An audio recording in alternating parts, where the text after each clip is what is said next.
À vous la parole, professeur Derkaoui, et bienvenue tous à cette dernière session avant déjeuner, qui va donc traiter de l'intérêt de l'association Ceftazidim Avibactam dans le traitement des BGN résistants au carbapénem. À vous la parole, professeur Derkaoui, réanimateur au CHU de Fès. Merci pour l'invitation. À mon tour de remercier membre de la MARF, essentiellement mon ami Adnel Berdaï pour l'invitation. Moi, je vais essayer de vous parler d'un sujet quand même épineux où il n'y a vraiment pas de recommandations dans la littérature. C'est pas consensuel. C'est chacun de nous fait comme il peut pour essayer de passer ces infections qui malheureusement sont responsables d'un impact thérapeutique dans la majorité des cas. En fait, la résistance bactérienne, comme on a discuté depuis tout à l'heure, c'est un vrai enjeu de santé publique. Les souches multirésistantes d'hier, notamment les BLSE, les SARM, ont été rapidement remplacées par des nouvelles souches dites BHRE, et en l'occurrence les souches d'entérobactéries carbapénémase ou de bactéries gram-négatives carbapénémase et d'entérocoque Faecium résistant à la vancome. Heureusement, on n'est pas dans cette situation chez nous au Maroc. La résistance bactérienne, tout le monde a dit ça, qu'elle sera responsable d'une lourde mortalité, essentiellement en Afrique, et on le sait tous, par les manques de moyens, le manque d'antibiotiques et le manque de vigilance par rapport aux mesures d'hygiène. Et ces infections en fait par entérobactéries résistantes au carbapénem entraînent véritablement des pathologies redoutables avec des possibilités thérapeutiques très limitées et d'où l'intérêt d'associer, d'utiliser d'anciennes molécules pour essayer de gérer et traiter nos malades. Toutes les études montrent qu'il y a une croissance en matière d'écologie bactérienne et un nombre très important de cas de carbapénem, d'entérobactéries productrices de carbapénémase ont été recensés également, surtout dans nos pays, mais également, ça se voit depuis 2010, en Angleterre, en France, où par exemple, dans cette étude, plus de 4000 cas entre 2009 et 2016, et les mécanismes de résistance changent rapidement dans le temps, eux aussi, ils commencent à détecter des NDM. Par rapport aux origines de ces carbapénémases, ce travail qui était fait en 2015 en France, où ils ont essayé de voir l'origine géographique de ces carbapénémases. Pour les oxas, ça a été essentiellement issu des patients qui venaient de l'Asie, de l'Afrique du Nord, de l'Amérique du Sud, mais de plus en plus, par exemple dans ce travail qui était fait en Belgique, de plus en plus d'isolats de patients qui sont issus de Belgique, d'où l'intérêt d'une grande vigilance et de suivi parfait de ces malades. Qu'en est-il chez nous? On avait fait un travail cette année sur 8 mois où on a essayé de voir un peu les carbapénémases qui circulent dans nos services et sur une population de pratiquement de 500 patients de polytraumatisme, dont la moitié étaient des polytraumes. On a isolé 15 carbapénémase, 15 infections, pas colonisation, on a exclu les colonisations, 15 infections par des germes carbapénémase qui étaient essentiellement représentés par les entérobactéries, notamment Klebsiella E. coli, dans presque la moitié des cas, l'Acinetobacter et le Pseudomonas. Ce qui est malheureusement étonnant et un peu handicapant, c'est par rapport aux mécanismes de résistance, on voit de plus en plus de NDM ou d'associations OXA-NDM, peu d'OXA exclusifs dans ce travail. Et bon, par exemple, l'OXA 48 a été retrouvé uniquement exclusivement dans 13% des cas. Dans cette population, ces infections étaient responsables d'une mortalité quand même élevée, 40% versus 30% chez les autres patients. Ça, ce sont des plaques que j'ai pris de laboratoire de bactériologie pour mettre le point sur l'émergence quand même d'entérobactéries dans notre hôpital, résistance au carbapénem qui avoisine les 5%. Et cette résistance ne cesse d'augmenter au fur des années et il y a un changement rapide de mécanisme de résistance de l'OXA 48 dans le travail qui était fait entre 2019-2020 vers plus de 80% NDM dans ces dernières années. Par rapport au diagnostic pathologique, moi, je vais surtout parler de deux moyens qui sont très faciles pour nous permettre de se situer par rapport à notre thérapie probabiliste, doit-on inclure les carbapénèmes ou pas? C'est une question que je vais essayer de répondre tout au long de cette présentation. Par rapport au diagnostic bactériologique, le meilleur moyen n'existe pas. Il faut associer des moyens. Il faut que le moyen soit facile, rapide, peu cher, mais l'idéal, c'est la culture parce qu'il va nous donner un antibiogramme et une CIMI. Par rapport un moyen très facile, et ça, c'est comme ce qui a été fait dans le Covid, il faut se servir de ce test, notamment le carbatest, pour essayer d'identifier rapidement les isolats de patients porteurs de carbapénémase. Et dans ce travail qui était fait par cette équipe, ils ont objectivé comme quoi le carbatest, il a une meilleure sensibilité, une meilleure spécificité. Malheureusement, il n'identifie pas le mécanisme de résistance. Au moins, ils nous disent que est-ce que ce prélèvement contient ou pas des carbapénèmes, et puis pour inclure ça dans la stratégie thérapeutique probabiliste. Les approches syndromiques, n'en parlons pas. Ce sont des moyens innovants, certes chers, mais ils apportent énormément par rapport à la stratégie thérapeutique. Il faut intégrer ça, je crois, dans les algorithmes de prise en charge de malades pour essayer. L'élément le plus important, c'est de réussir le pari thérapeutique en attendant les 48 heures suivantes pour avoir un antibiogramme interprétable. En fait, ces approches syndromiques, ils ont beaucoup d'avantages, notamment l'identification de différents micro-organismes, l'épargne en traitement inutile et parfois se rattraper rapidement. Et nous, ça nous a aidé énormément ces dernières années par rapport à la prise en charge. Par rapport à la prise en charge, il ne faut pas oublier deux éléments qui sont essentiels. Nous, on est des réanimateurs, il ne faut pas oublier le traitement symptomatique. Face à un patient infecté, il ne faut pas oublier qu'il faut le perfuser d'abord adéquatement et ne pas dire que c'est l'antibiotique seul qui va le traiter. Non, c'est hors de question. Il faut associer trois éléments importants, notamment un bon traitement symptomatique, une recherche par imagerie, j'insiste, il faut demander les imageries. Il ne faut pas se dire que le patient il est non transportable, on ne va pas demander l'imagerie, mais demander l'imagerie qui va nous permettre d'évacuer une source d'infection, ça fait partie des éléments les plus importants dans la réussite thérapeutique. Par rapport à l'antibiothérapie, généralement, le souci ne se pose pas lorsqu'on est devant un antibiogramme. Bon, le choix, il est facile, on sait tous gérer ces situations-là. Même le problème, c'est l'antibiothérapie probabiliste, comment on peut s'en sortir devant des patients chez qui on a des facteurs de risque. Bon, par rapport aux facteurs de risque, la grande question, est-ce qu'il faut dorénavant, du moment qu'il y a de plus en plus d'émergence de souches résistantes au carbapénème, notamment de carbapénémase dans nos unités, est-ce qu'il faut intégrer dans l'antibiotique initial des antibiotiques qui vont toucher ces carbapénèmes? Il y a des facteurs de risque qu'il faut prendre en considération, notamment dans cette étude qui a été publiée en association entre la Société française de réanimation et d'infectiologie, où ils ont identifié les différents facteurs de risque, notamment le fait d'être dans un pays à forte endémie, notamment par rapport à ces germes-là. Et un élément important qu'il faut que, dont le professeur Mahmoud a signalé tout à l'heure, c'est surtout la colonisation par des germes résistants. Il faut essayer de les intégrer dans les stratégies de détection des patients rapidement en réanimation. Et dans ce travail qui était fait, qui vise les carbapénémases, où ils ont identifié des différents facteurs de risque d'avoir des carbapénèmes, des entérobactéries carbapénémases chez les patients. Ils retrouvent pratiquement, ce sont les mêmes facteurs qui sortent toujours, essentiellement un âge supérieur à 65 ans, un patient qui est porteur d'un cathéter veineux central, une récente hospitalisation dans un milieu de réanimation où le pourcentage de carbapénémase il est important, le séjour en réanimation plus de 3 jours, le cathétérisme urinaire récent et toujours le prélèvement rectal positif au carbapénème sort comme un véritable facteur de risque d'acquisition de germes, notamment carbapénémase. La relation n'est pas obligatoire, ça veut dire le fait d'être colonisé par une carbapénémase ne veut pas dire toujours qu'on va être infecté par cette carbapénémase, mais au moins, lorsqu'on a ce portage rectal, il faut, à mon sens, inclure cette bactérie dans la stratégie d'antibiothérapie probabiliste. Par rapport aux antibiotiques, malheureusement, le choix il est vraiment restreint. Pour réussir un traitement antibiotique d'un patient infecté par une carbapénémase, il faut absolument connaître cette classification, notamment la classification d'Ambler. Il y a vraiment deux classes qui nous dérangent. Les BLSE ne posent pas de problème parce qu'on a des solutions thérapeutiques dépendant de la CIMI, dépendant du site, notamment l'utilisation de la piptase dans les infections urinaires avec des CIMI basses, l'ertapénème, les carbapénèmes, courte durée pour certains sites.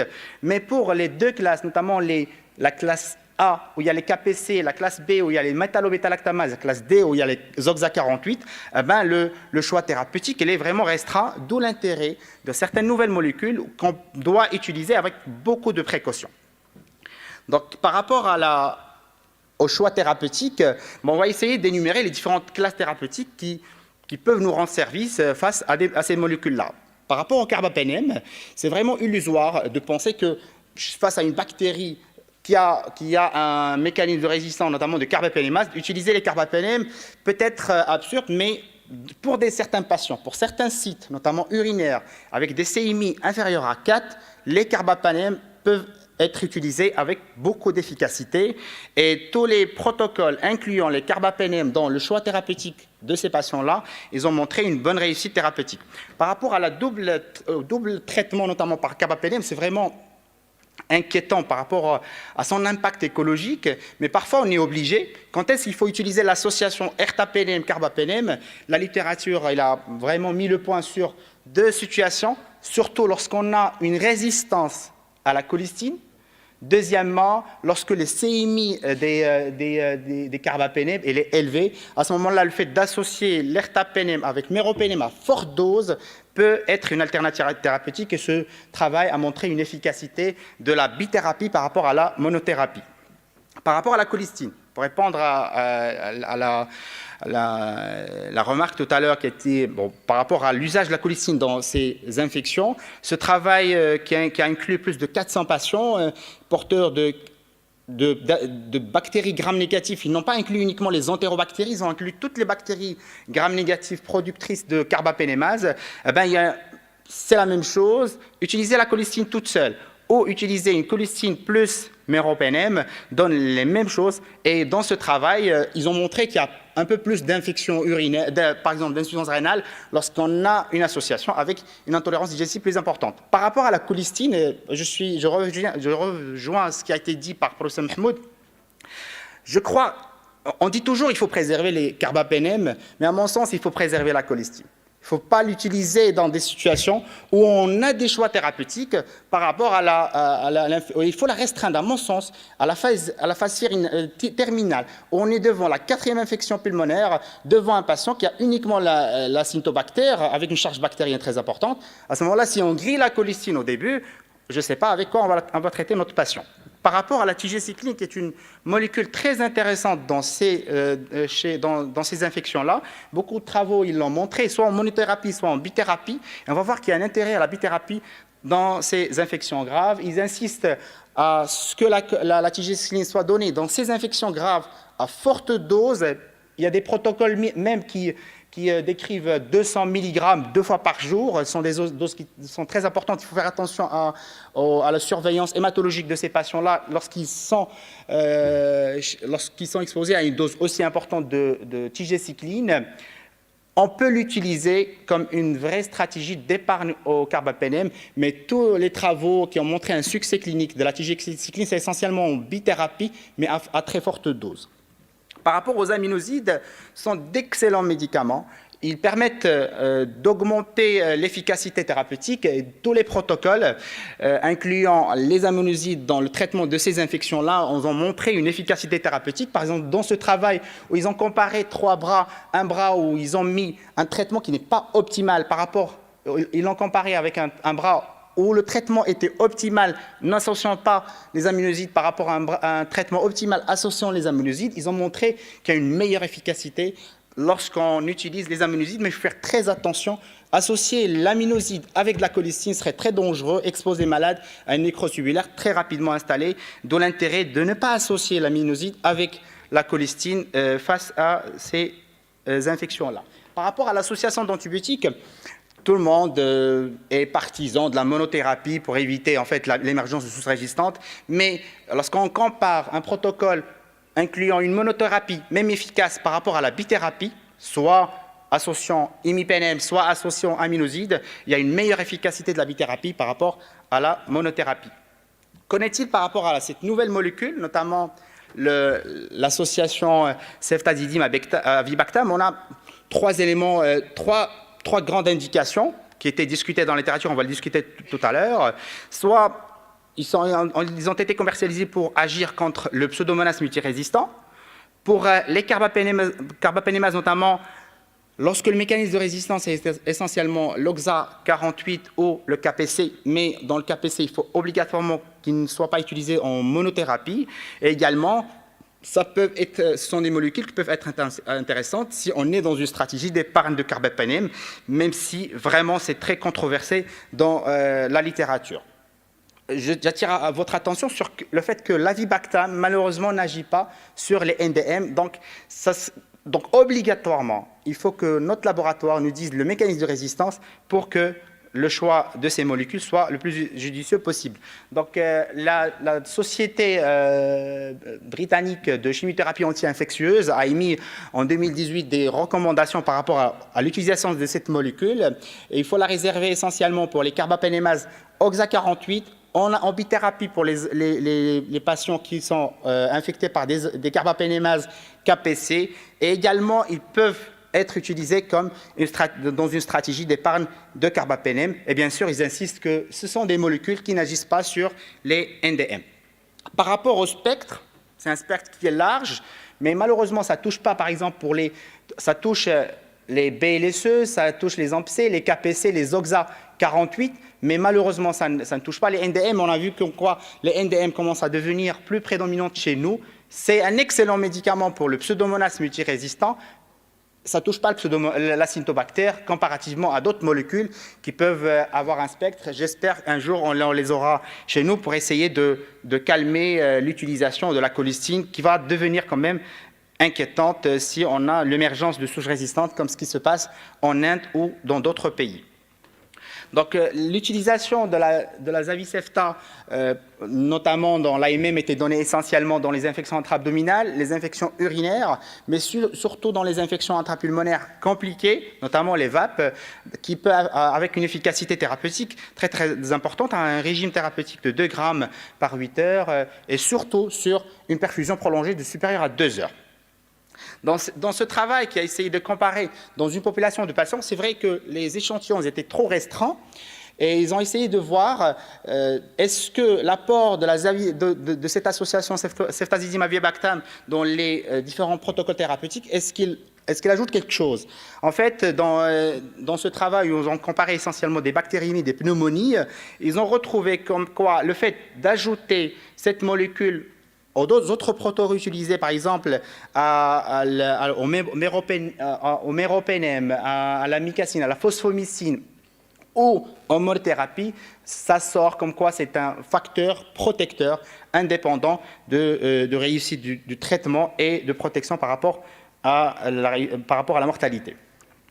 Dernière slide pour essayer de schématiser un peu le topo. Donc, lorsqu'on est devant une infection, et on suspecte une carbapénémase dans notre patiente, il faut essayer toujours de faire un suivi bactériologique régulier. Et depuis le matin qu'on parle, il faut que chacun connaît parfaitement son écologie. Et surtout, il y a une notion très importante, la saisonnalité.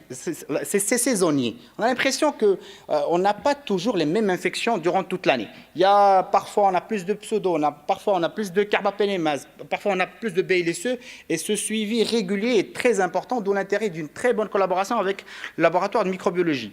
Donc, c'est le suivi local de l'épidémie. Deuxièmement, il faut avoir des prélèvements, notamment l'apport du carbatest peut être très intéressant pour essayer de réussir ce traitement probabiliste. Lorsqu'on est devant un patient chez qui on suspecte fortement, soit par des facteurs de risque, soit par des prélèvements, notamment le carbatest, une infection à carbapénémase, tout dépendra de type de gènes, notamment de gènes de résistance. Si on est devant une OXA48, on a le choix entre la bithérapie associant ceftazidime-avibactam ou la monothérapie ceftazidime-avibactam ou association ceftazidime-avibactam plus amikacine. Lorsqu'on est devant une KPC, il faut absolument associer une méropénème plus la ceftazidime-avibactam. Et malheureusement, le souci se pose lorsqu'on est devant une métallo-bêta-lactamase. À ce moment-là, toutes les études s'accordent sur l'utilisation d'une carbapénème, associée soit à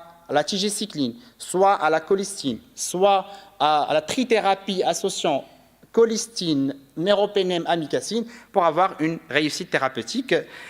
En conclusion, J'ai essayé de faire vite pour essayer de gagner du temps. L'infection à germes multirésistants est une véritable, malheureusement, cause de mortalité qui est très évitable. Les carbapénémases, c'est un véritable défi thérapeutique. Les nouvelles molécules, il faut les utiliser avec beaucoup de vigilance, en parcimonie et surtout en documenté. L'intérêt indéniable d'études locales et un suivi régulier de nos souches et la résistance, malheureusement, il gagne toujours. Et cette revue de presse où ils ont rapporté le cas d'une patiente décédée. Ça fait quand même quelques années, décédée à cause d'une superbactérie. Ils ont dit superbactérie, résistance à plus de 26 antibiotiques. Et je vous laisse imaginer l'impact qu'il peut avoir dans nos services, notamment en termes de médico-légal. Et merci. Merci infiniment, professeur Derkaoui, pour cette très très belle présentation qui souligne la complexité et la difficulté du sujet.